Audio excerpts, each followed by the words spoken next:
Have you ever looked up at the moon and felt that something about it doesn't make sense? We see it almost every night, steady and silent.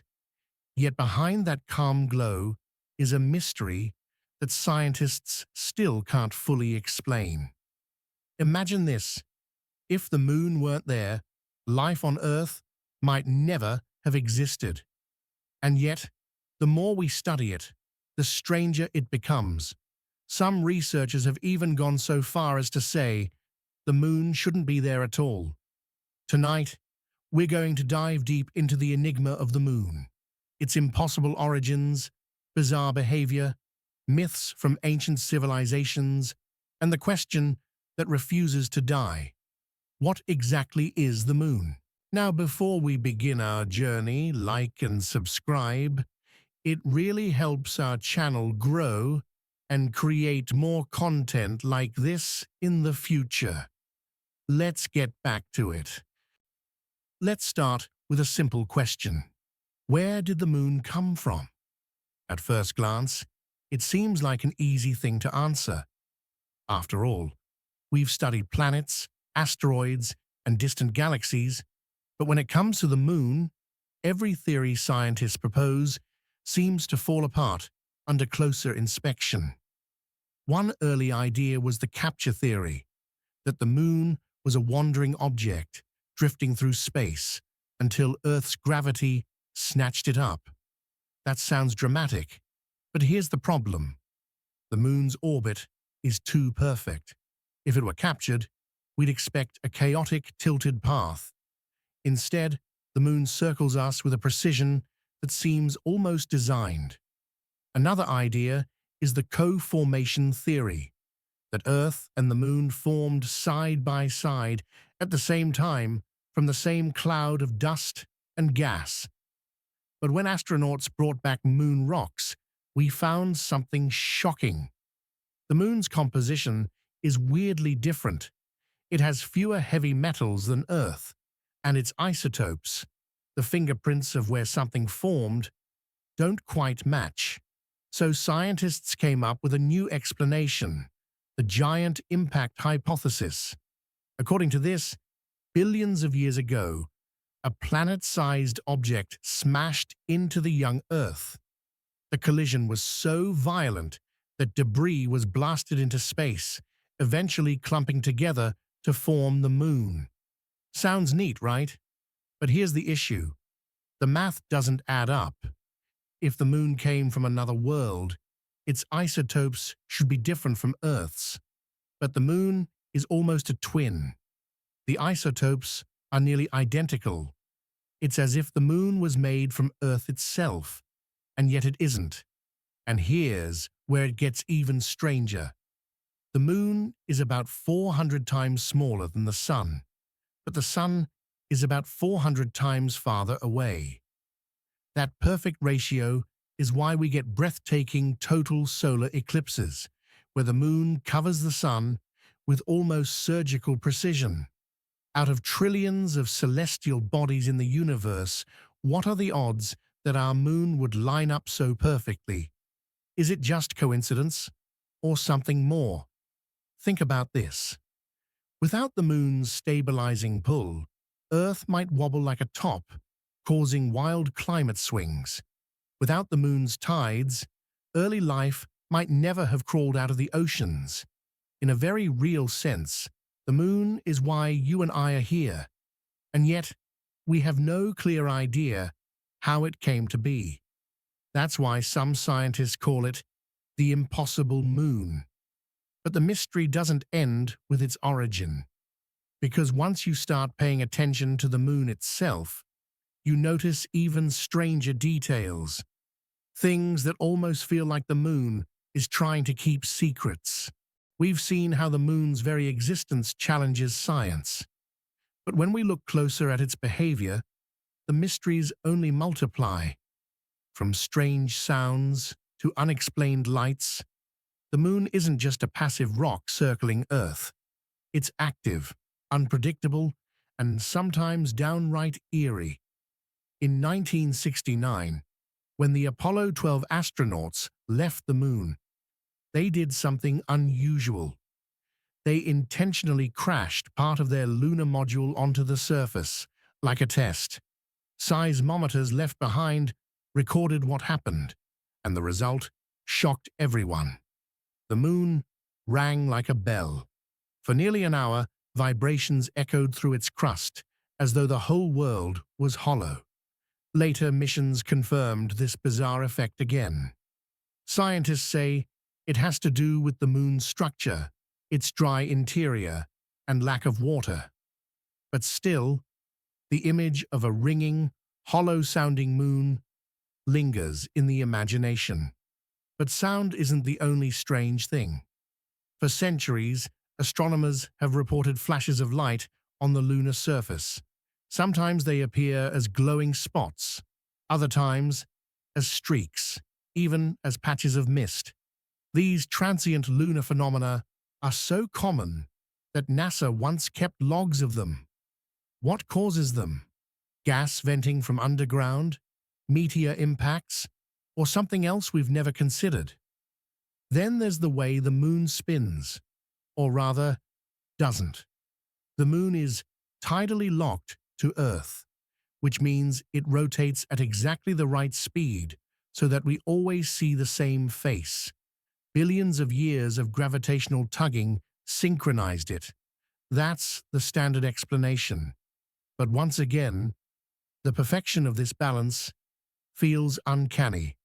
Out of all possible outcomes, the moon settled into the one position where half of it is forever hidden from us, the dark side of the moon. When we finally saw the far side in 1959, thanks to Soviet probes, it was nothing like the familiar face we know.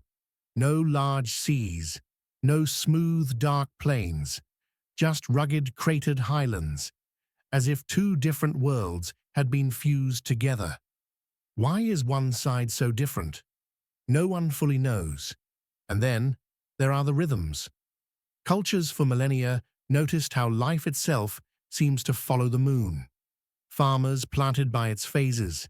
Animals breed, migrate, and hunt in tune with its light. Even human behavior shifts. Emergency rooms see spikes in activity during full moons, though science debates why. Could it be psychological, or something biological, deep in our blood and water, responding to that steady pull? Astronauts who walked on the moon often described something beyond science.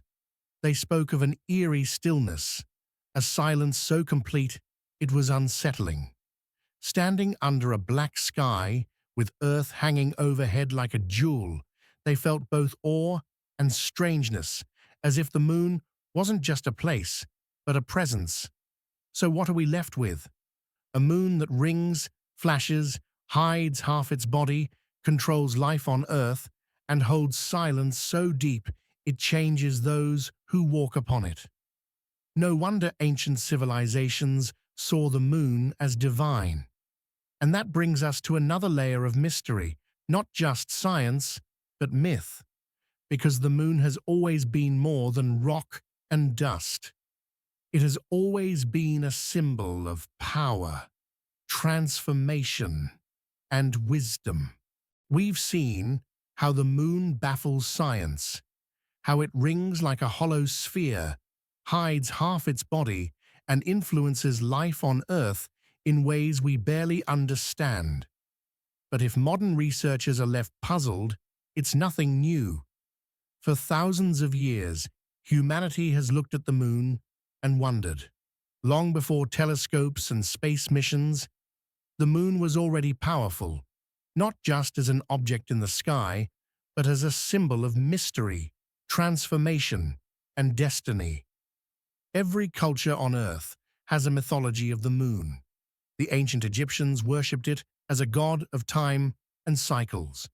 The Mesopotamians named it Sin, the keeper of wisdom and balance. In China, the moon was home to Chang'e, the goddess who drank an elixir of immortality. The Greeks told stories of Selene, the radiant goddess who drove her chariot across the night sky. And in the Americas, The Maya built calendars so precise that their lunar predictions still astonish astronomers today. Think about that for a moment. Across continents and centuries, without communication, every culture elevated the moon. To farmers, it was a clock in the sky. To priests and kings, it was a symbol of power. To lovers and poets, it was eternal mystery. The moon was never just light, it was a teacher. One of the moon's greatest lessons lies in its phases. The waxing crescent, the full glow, the waning shadow. Each stage a reminder that everything in life is a cycle. Birth, growth, decline, renewal. The ancients saw in the moon's changes a reflection of themselves.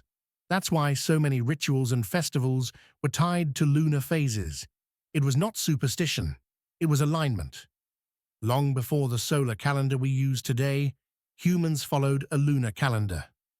Months were literally moons, each lasting 29 to 30 days.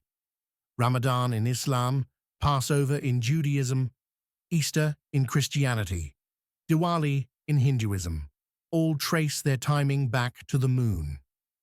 Even now, the moon continues to shape our spiritual lives, whether we notice or not. Astrologically, the moon is considered the ruler of emotions, intuition, and the hidden self. While the sun represents outward identity, the moon symbolizes our inner world, our feelings, dreams, and fears.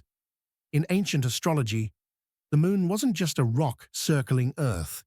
It was the key to understanding the human soul. That's why horoscopes place such weight on the moon sign. It tells us who we are beneath the mask. But the moon isn't only seen as benevolent. Folklore is full of warnings. The full moon was thought to awaken beasts. The werewolf myth is just one example. The word lunatic comes directly from lunar, reflecting the belief that the moon could drive people mad. Even today, many swear that emergency rooms and police see chaos rise during full moons. Coincidence? Or is there truth in the old belief that the moon can stir something primal in us? Across cultures, the moon is often feminine, paired with the sun as masculine. Where the sun blazes with constancy, the moon flows with mystery. In mythology, this duality represents balance, action and reflection, day and night, logic and intuition. The ancients didn't just admire the moon, they lived by it, modeling their understanding of life around its cycles. There are also tales of life on the moon. The Zulu of South Africa speak of two gods who brought the moon into the sky. In Japanese folklore, rabbits live upon its surface, endlessly pounding rice into cakes. For the Aztecs, the moon was once a god cast into the sky after sacrificing itself to bring light to the world. Even in the modern age, children grow up with nursery rhymes about the man in the moon, staring down with a knowing face.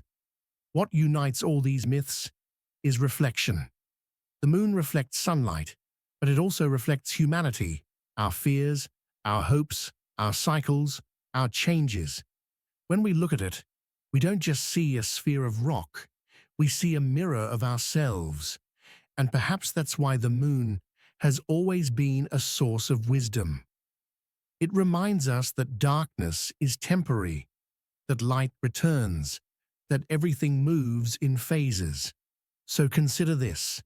For ancient people, the moon wasn't an object of mystery to be solved. It was a companion, a guide, a force woven into their lives. And maybe that perspective holds wisdom we've forgotten. Because even now, with satellites and seismometers and missions landing on its surface, the moon is no less mysterious. But myths alone don't explain everything. Because when science tried to pull back the veil, it found even more contradictions. Some researchers have dared to ask a shocking question. What if the moon isn't what we think it is at all? What if it's not even a natural object? That brings us to one of the strangest theories of all time, the hollow moon theory. For ancient civilizations, the moon was a guide, a symbol, a god. But in modern times, with telescopes and space missions, we expected to peel back those layers of myth and uncover something simple, a lifeless, ordinary satellite. Instead, the closer we looked, the stranger the moon became. So strange, in fact, that a handful of researchers have asked a radical question. What if the moon is not what it seems? The hollow moon theory first gained traction in the 1960s and 70s during the Apollo missions. When scientists studied seismic readings from instruments left on the lunar surface, they noticed something deeply odd. As I mentioned earlier, when spacecraft crashed into the moon, it didn't just absorb the shock like Earth would. It vibrated. It rang. For hours, almost as if it were hollow. Now, mainstream scientists explain this as the result of the moon's dry, rigid composition. Earth has water and molten layers that dampen vibrations. The moon doesn't. But still, the ringing effect was so unusual that even NASA scientists admitted it rang like a bell. And that phrase, once spoken, never truly left the public imagination. From there, fringe theories took root. Some suggested the moon might actually be hollow, not just a dead world, but a shell. A few even pushed further, proposing it could be artificial, a construct placed in orbit by some unknown intelligence. Science fiction? Certainly. But let's pause. Even if it sounds wild, it's worth asking. Why does the moon behave so differently from what we expect? Consider again the orbit. The moon's distance from Earth is just right to stabilize our planet's tilt, creating the conditions for life. Without it, Earth might be chaotic, spinning wildly, climates constantly shifting. Not only that, but the moon's size and distance create perfect eclipses. Out of billions of possible configurations, our moon happens to be in the one place where it appears almost identical in size to the sun. To some, that looks less like coincidence and more like engineering. Of course, mainstream science pushes back. Geologists argue that the moon's composition does not support the hollow theory. Seismic data shows it has a crust, a mantle, and a core, though the core is much smaller than Earth's. The ringing effect, they say, is not evidence of hollowness, but simply the way solid rock transmits vibrations. As for the orbit, tidal locking and gravitational dynamics explain the alignment. Nature, after all, can produce surprising results without any help. But the questions remain. And yet, even with those explanations, the moon doesn't sit neatly in the box of just another satellite. Why does the far side look so utterly different from the near side?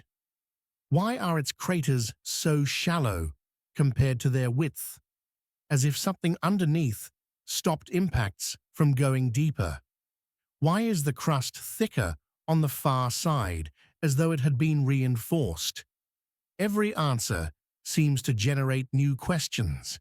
Interestingly, when you place these scientific mysteries next to ancient myths, a strange overlap appears.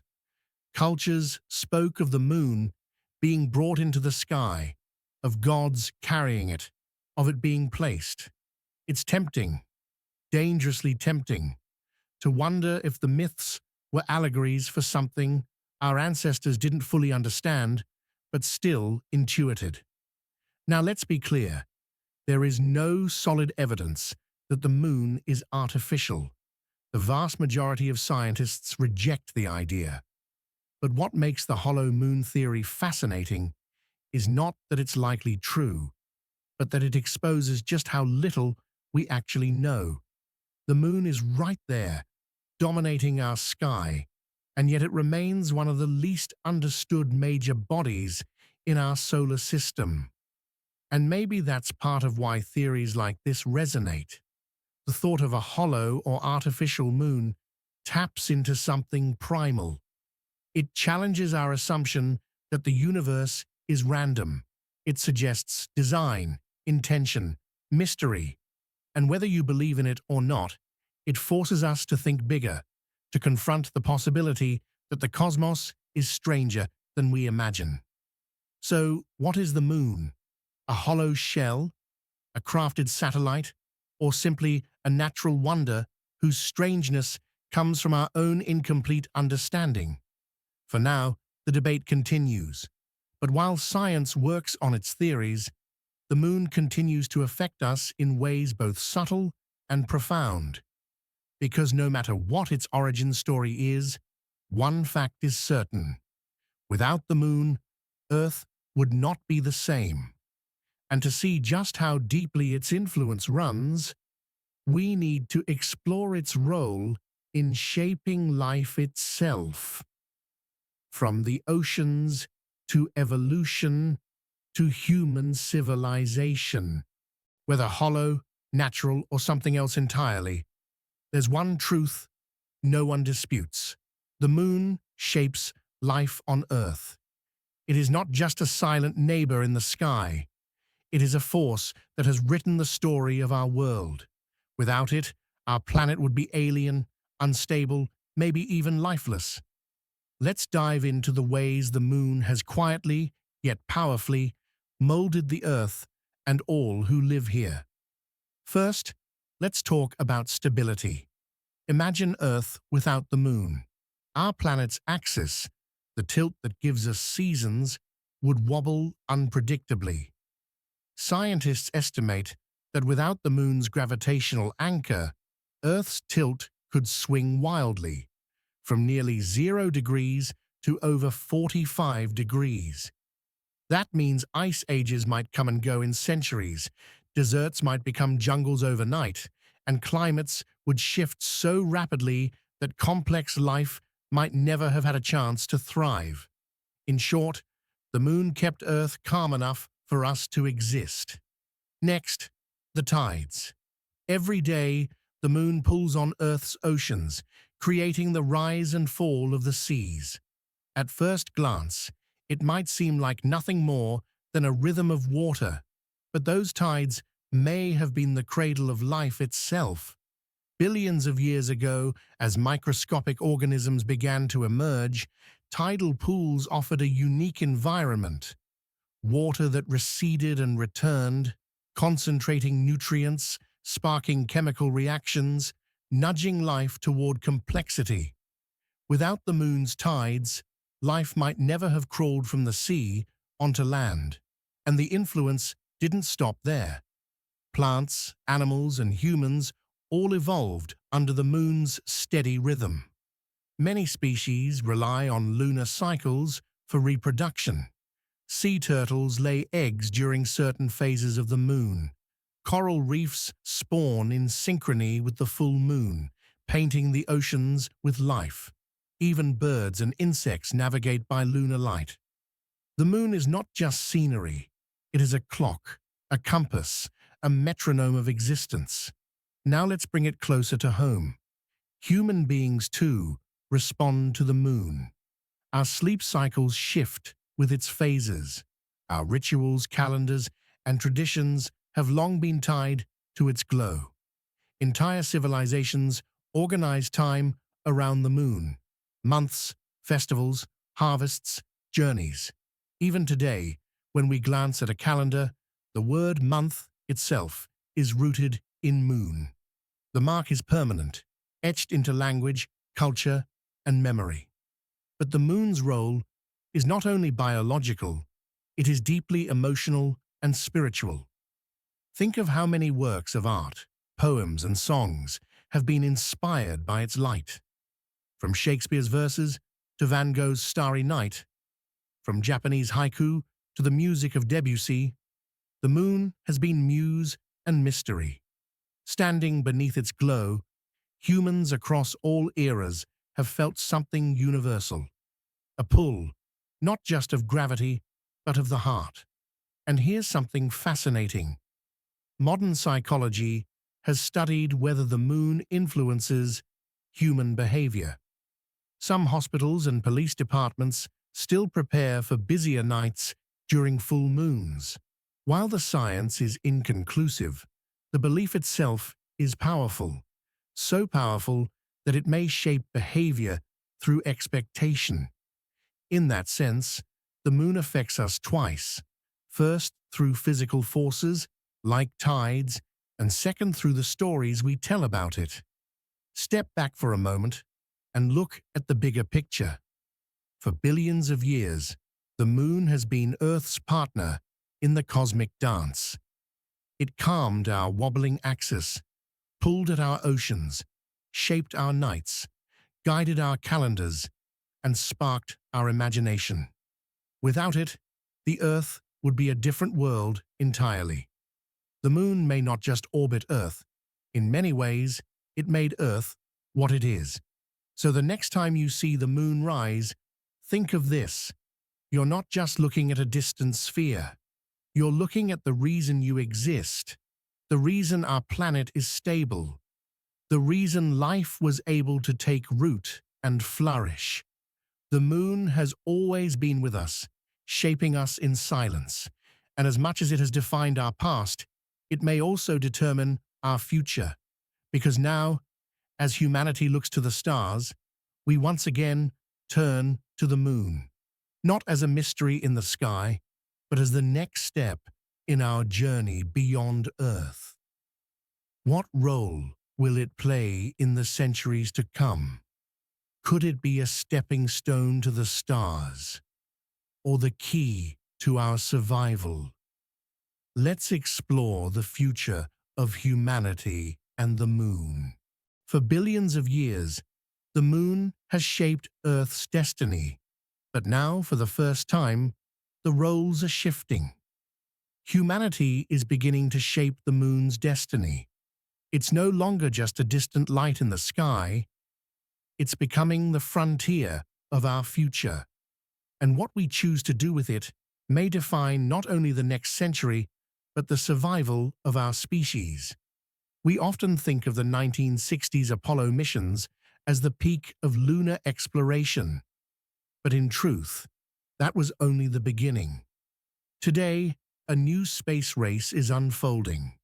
The United States, China, Russia, India, private companies like SpaceX and Blue Origin all have their eyes on the moon. Why? Because whoever controls the moon may control the gateway to space itself. Here's why the moon matters strategically. Launching rockets from Earth is expensive. Gravity holds us tightly, and escaping it takes enormous fuel. But the moon's gravity is only 1/6 of Earth's. That means it could become a launch pad, a staging ground for missions to Mars, to asteroids, even to distant worlds. Imagine a spaceport on the moon, fueling rockets with resources mined from its soil, sending ships farther than Earth ever could. And speaking of mining, the moon holds treasures. Beneath its surface are rare minerals, elements like titanium and helium-3, a potential fuel for future nuclear fusion. If fusion power becomes reality, helium-3 could be the clean energy source humanity desperately needs. Countries and corporations know this. That's why interest in the moon isn't just about exploration. It's about economy, energy, and power. But before mining and launch pads, there's the dream of lunar colonies. Scientists envision bases buried beneath the surface, protected from deadly radiation. These bases could grow food, recycle water, and sustain human life. For the first time in history, humans could live permanently on another world. Picture it, a settlement under the Earthrise sky, children growing up where night lasts 2 weeks, where the horizon curves faster than your eyes expect, where Earth itself hangs above like a blue lantern. Of course, it won't be easy. The moon is hostile. There's no breathable atmosphere. The temperature swings from scorching heat to freezing cold. Dust, tiny razor-sharp lunar regolith, clings to everything, scratching suits, clogging machines, even harming lungs. To live there, we'll need technology we've only begun to develop. But difficulty has never stopped humanity before. And here's something even bigger. Some futurists believe the moon could become humanity's backup plan, a place to store our knowledge, our culture, even our DNA, in case disaster strikes Earth. Asteroid impacts, climate collapse, nuclear war, whatever the threat, the moon could serve as an ark, preserving the spark of civilization. Think of it. Libraries etched into lunar rock, vaults holding seeds and genomes, outposts carrying the essence of humanity beyond Earth. But this raises questions too. Who gets to decide what happens on the moon? Who owns its resources? Is it a common ground for all humanity, or the next site of competition and conflict? Already treaties are being written, but the future remains uncertain. Will the moon unite us in exploration, or divide us in a scramble for power? Beyond science and politics, there's a philosophical weight to this. For millennia, the moon has been a symbol of mystery, of guidance, of dreams. If we build factories and mines there, if we carve roads into its surface, will we lose something? Will we look up at the night sky and no longer feel wonder, but see only industry? Or will our presence there make the moon even more meaningful? Not just a symbol, but a partner in our future. One thing is certain. The moon is the first step. Before Mars, before interstellar travel, before the dream of spreading into the galaxy, humanity must master the moon. It is close enough to reach, yet harsh enough to test us.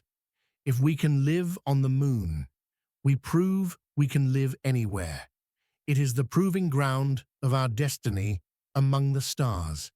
So when you hear about space programs planning missions to the moon, know that it's not just science. It's survival. It's evolution. It's the continuation of a story that began billions of years ago, when tides shaped life, and that may continue billions more as humans carry life beyond Earth. But here's the most powerful truth. The moon is not only about science, or myth, or even the future. The moon is about us. It reflects who we are, our fears and hopes, our cycles of change, our endless search for meaning. And that brings us to our closing chapter. The moon as mirror, mystery, and teacher. For thousands of years, we've looked at the moon as an object of mystery. But what if the moon is more than just an object?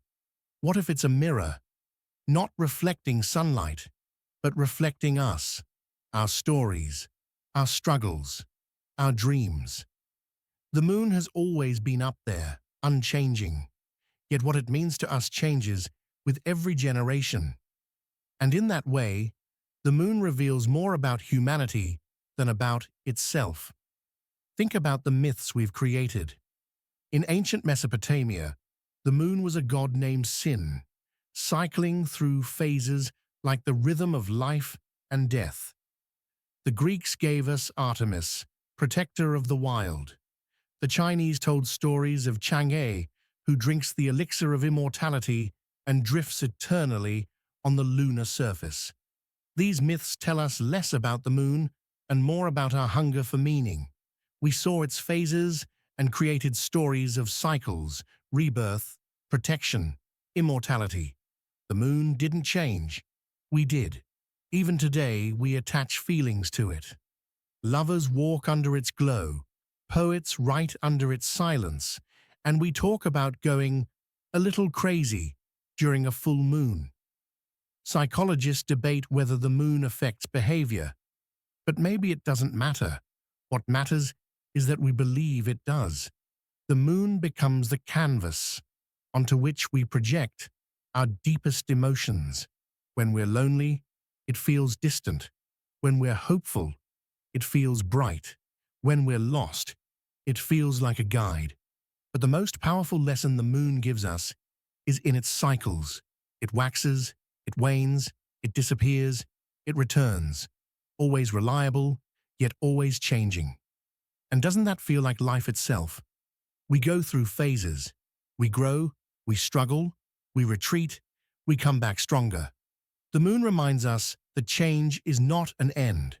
It's a rhythm. Darkness isn't final. Just as the moon returns from shadow, so can we. If we look deeper, the moon teaches us patience. Its cycles are slow, measured. In a world obsessed with speed and instant results, the moon reminds us that nature takes time. Growth takes time. Healing takes time. Maybe that's why ancient farmers used lunar calendars. Maybe that's why monks meditated under moonlight. The moon has always been whispering the same lesson. Slow down, trust the cycle, let things unfold. And then there's the way the moon ties us together. Consider this. Every human who has ever lived has seen the moon. From cave dwellers painting on walls, to medieval kings plotting wars, to children today looking out their bedroom windows. The moon is a shared experience.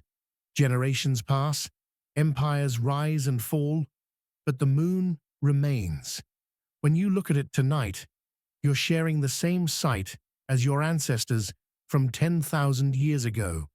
And one day, perhaps, your descendants on Mars or beyond will look back at Earth and its moon and feel the same connection. And we can't forget that one small moment, 1969, when Neil Armstrong stepped onto the lunar surface. For the first time, humanity touched the moon. Do you remember the famous words? That's one small step for man, one giant leap for mankind. That step wasn't just about exploration. It was about reflection. We looked at ourselves differently afterward. We realized that Earth was fragile, a blue marble suspended in the blackness. The moon gave us perspective on how small we are and how vast the universe is. But the moon also reveals our shadows. Just as it has a bright side, it has a dark side, the face we never see from Earth. That's symbolic too, isn't it? We all have a side we show the world, and a side we keep hidden. The moon reminds us that even in our brightest light, we carry shadows. And maybe that's not something to fear. Maybe it's just balance. Just as the moon cannot exist without its dark side, neither can we. And as we prepare to build bases on the moon, mine its resources, maybe even terraform its surface, the question becomes, what will the moon reflect then? Will it reflect greed and conquest, or will it reflect wisdom and unity? The way we treat the moon may reveal the truth of who we are as a species. If we protect it, use it wisely, and honor its symbolism, it could become a monument to humanity's growth. If we exploit it without care, it may become a scar, a reminder of our short-sightedness. Think about your own life. How many times have you looked up at the moon and felt something? A memory, a sense of peace, a question stirring inside. The moon may not be alive, but in that moment, it feels like it's speaking directly to you. And maybe that's the greatest mystery of all, how something so far away can feel so deeply personal. So, as this journey comes to an end, let's circle back to the beginning. The moon is impossibly old. It shouldn't exist the way it does. It carries mysteries in its rocks, in its orbit, in its very being. We began this journey asking one question. What is the moon? A lifeless rock? A hollow world? A mirror of humanity? Tonight we've seen how the moon is far more than science can fully explain. It is mystery and fact, myth and knowledge, light and shadow. It is impossibility and necessity all at once. For billions of years, the moon has circled Earth silently, holding our tides, marking our nights, shaping life, inspiring dreams. It has watched civilizations rise and fall. It has guided farmers and lovers, kings and poets. It has been a clock, a mirror, a teacher. And through it all, it remains unchanged, constant in the sky, yet endlessly changing in what it means to us. As humanity stands on the brink of returning to the moon, of walking where our ancestors only dreamed, the moon becomes more than a destination. It becomes a choice. What will we bring to it? Wonder, respect, curiosity, or exploitation? Conflict, forgetfulness? The moon holds the answer to that question in how we choose to approach it. Look up tonight. Let the moon speak to you. It has been speaking for millennia, in cycles, in silence, in light. It is telling us something about the past, about the present, about the future.